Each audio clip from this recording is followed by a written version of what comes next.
Alright, so we're back. This is the second session detailing my experience at the Temple of the Way of Light in a 12-day ayahuasca retreat.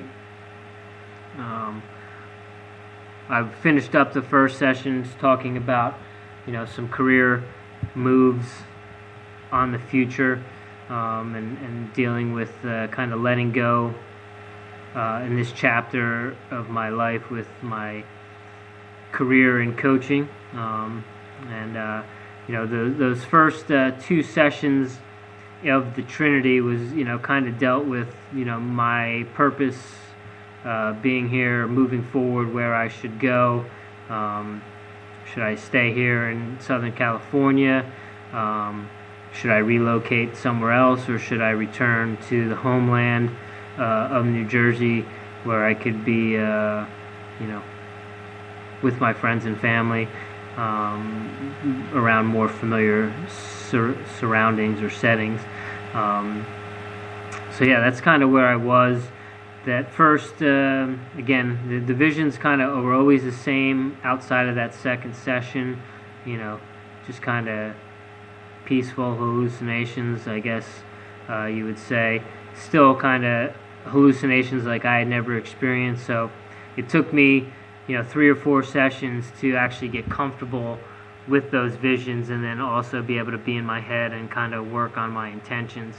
But in those sessions in the Trinity, the first one I really worked on was moving forward.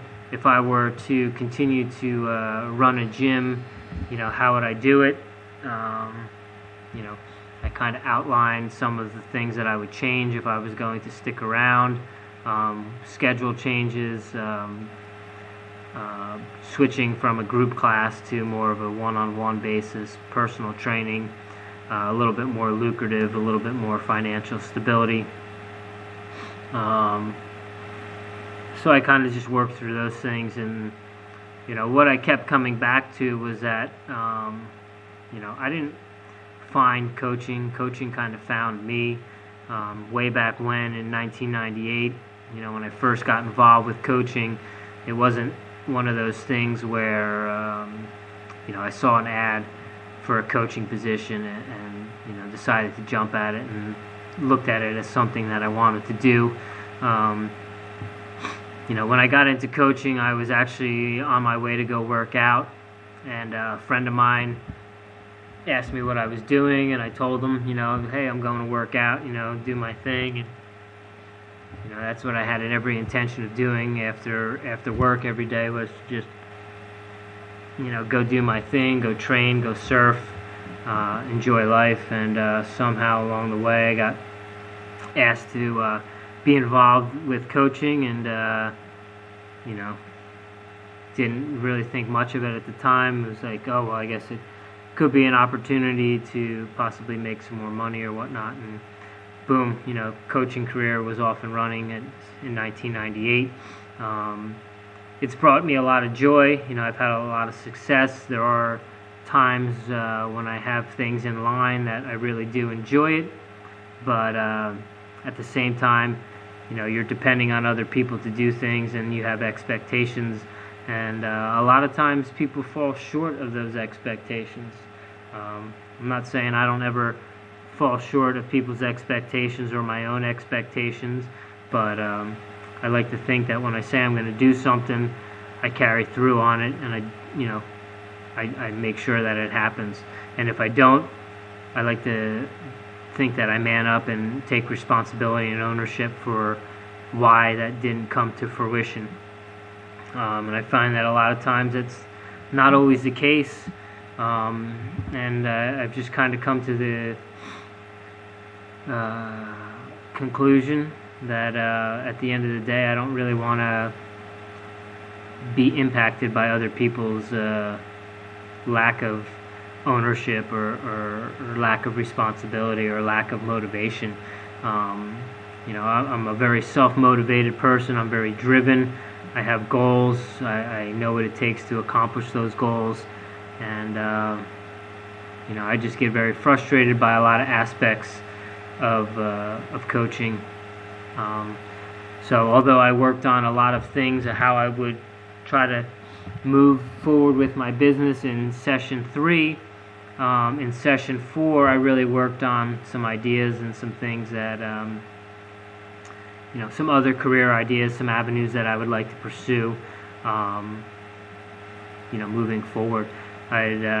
On my trip down, I'd been listening to Eddie Huang's Fresh Off the Boat, and it's about his life and his journey and how he became a chef and a restaurant owner and TV host and all those things. And at one point in the book, he had said he was kind of at a turning point, and he did something real simple. Is that he wrote down 6 things or 5 things, 5 careers that he would want to do.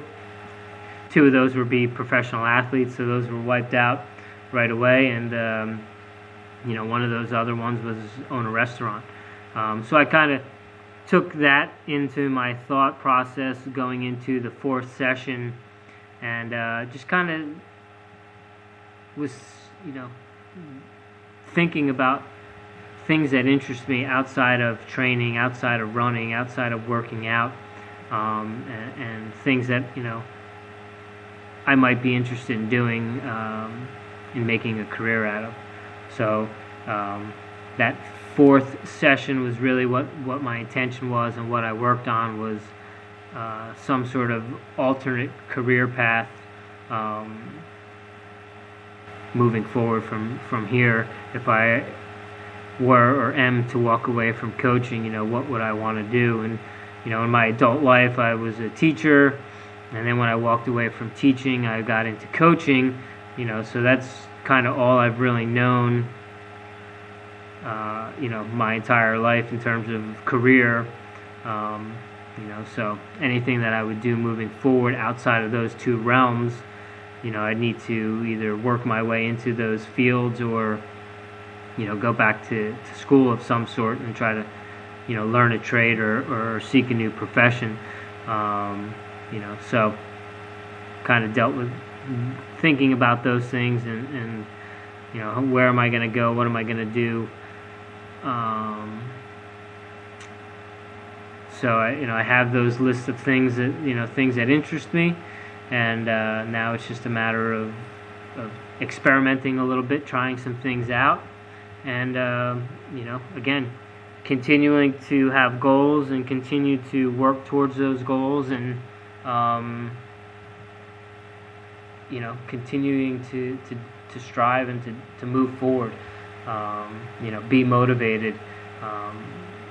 If you're not gonna coach or use this opportunity to have a gym anymore, then I'm gonna need to bust my ass in order to strive in this world.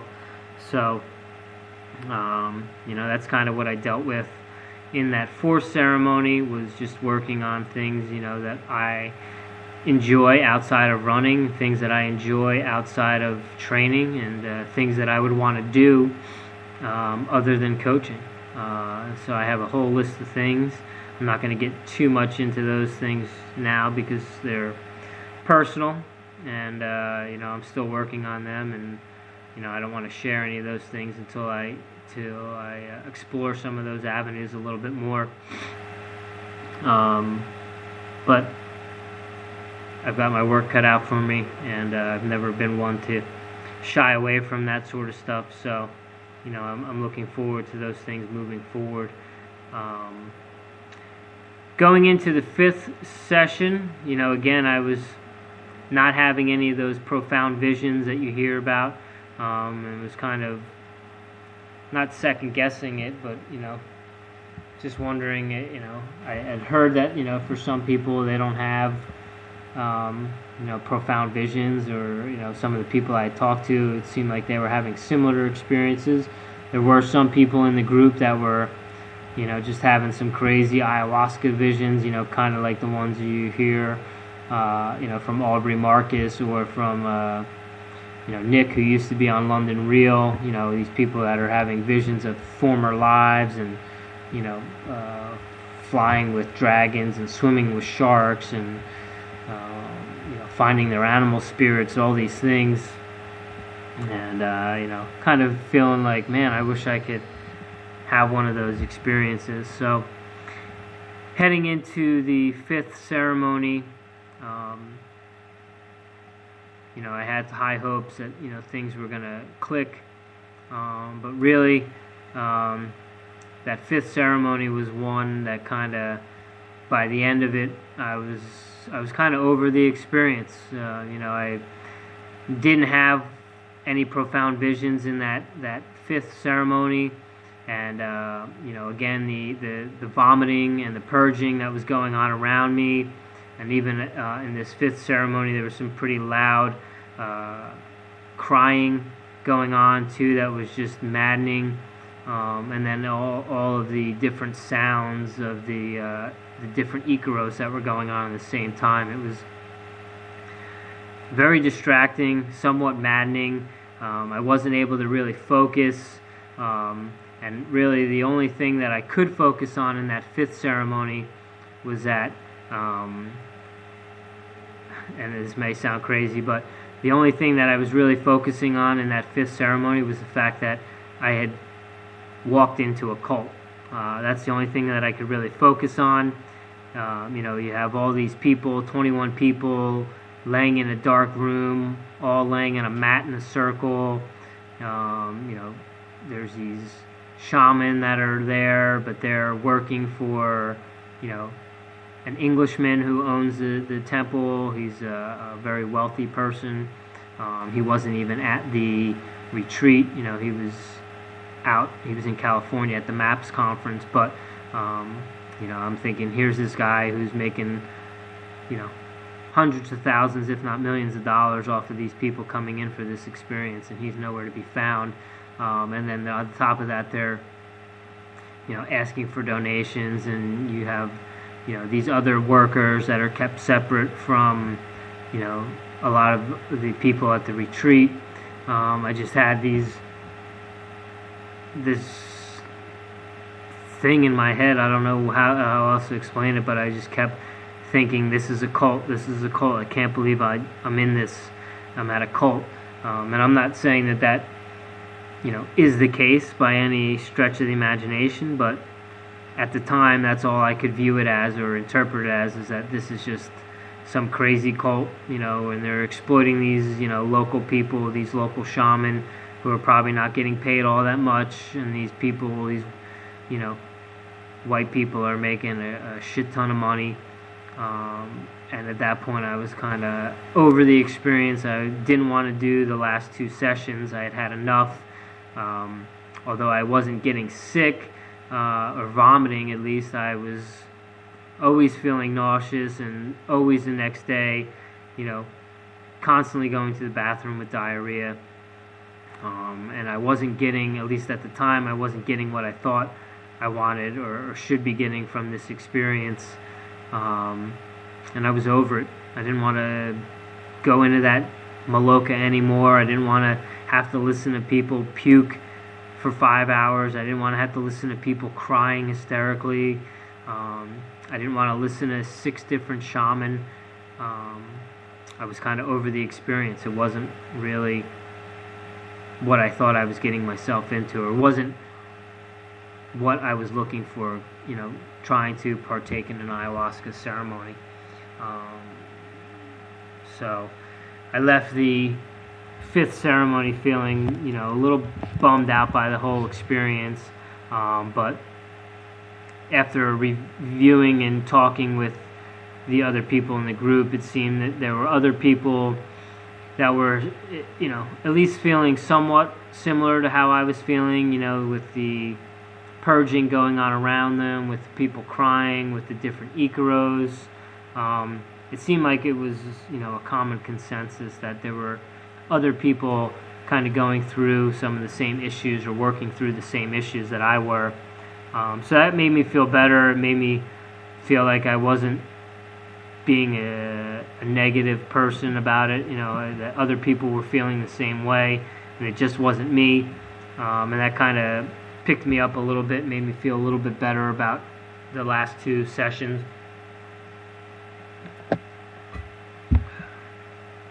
So,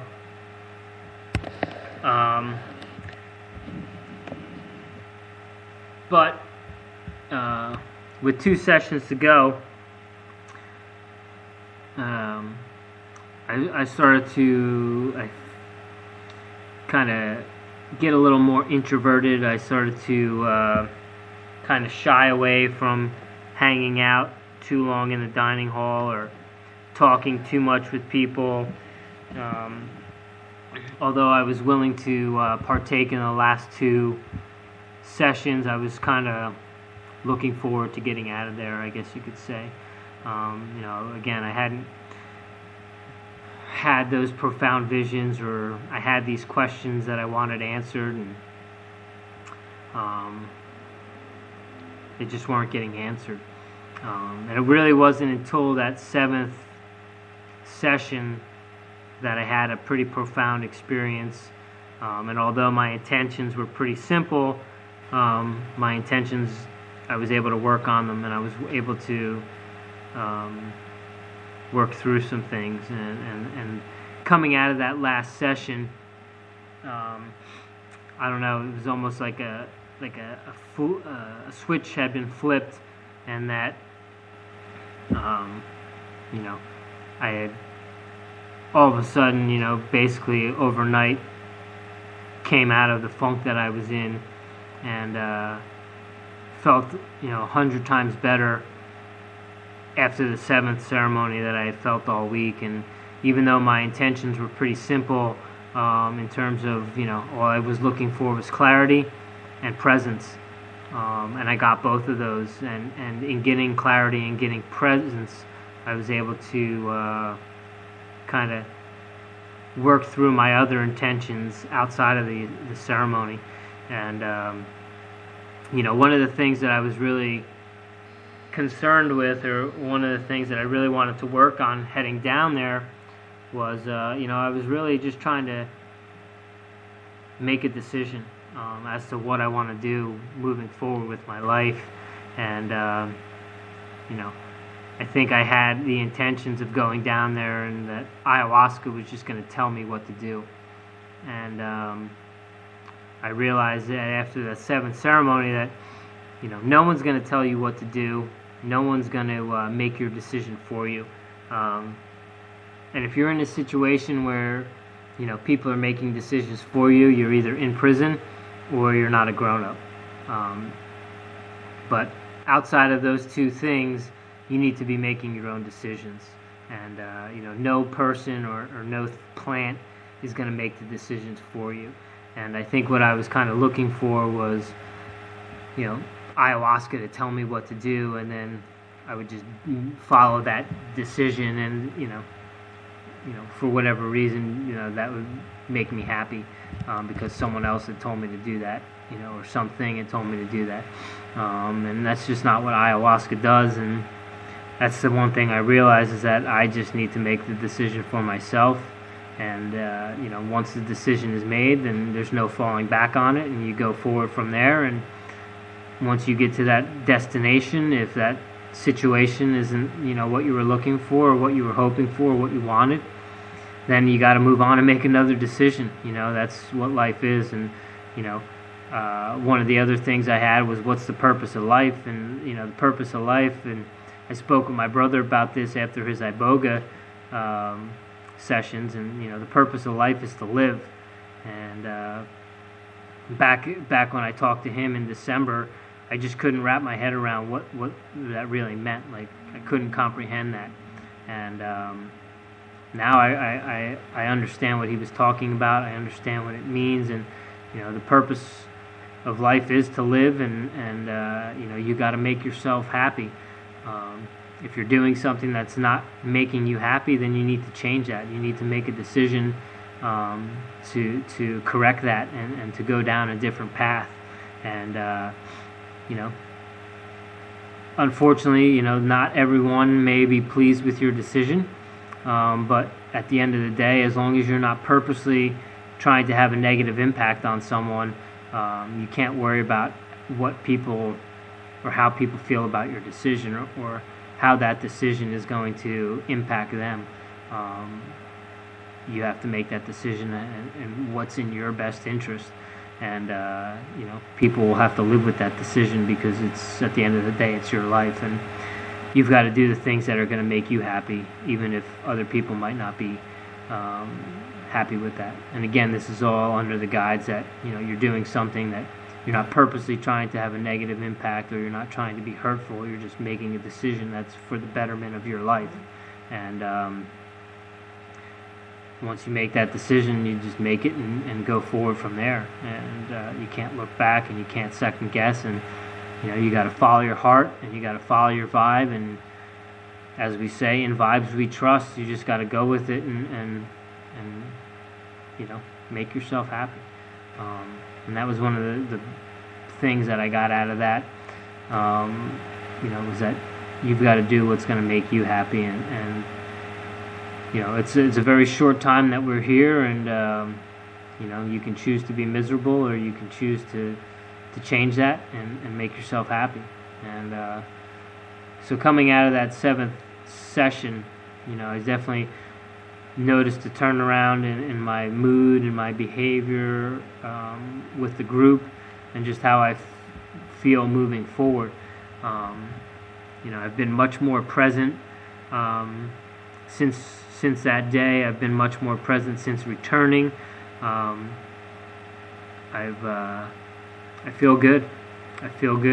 I would definitely recommend, if you've got some issues that you want to work on, or some questions that you want answered, or if you're just looking for crazy experience, life experience, that you check it out. And make sure you're putting yourself in the safety, in a good position, in a good surrounding, working with a good shaman.